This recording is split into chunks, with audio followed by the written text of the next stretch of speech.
we were all told that postmodernism was going to be the death of the meta narrative, that it was going to be, that things like the American dream and Christianity and capitalism were all going to come crumbling down.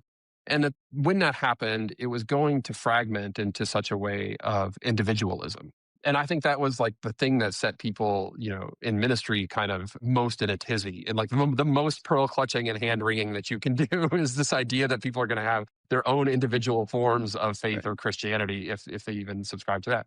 But that was not lining up with what I kept hearing from young people as they were trying to explain the story of their lives. And instead, what I kept hearing was not that like, oh, I'm this thing over here and I'm this thing over here. And, it was not fragmented.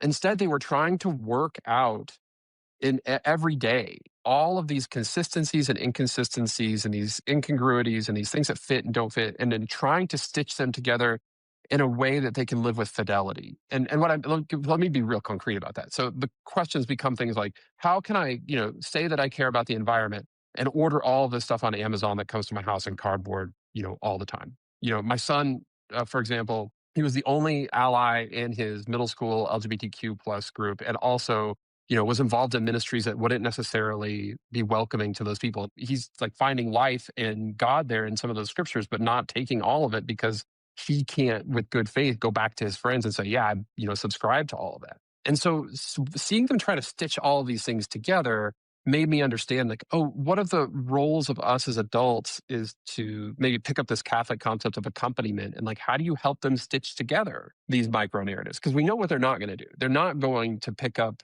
your faith or your belief system Yeah. or your values wholesale and just say, okay, sign me up. Like, I think those eras have passed, right? And so, how do we sort of accompany them through the construction of these micro narratives so that they can live a life of faith, infidelity in all parts, not just segmenting them into various sort of institutional containers?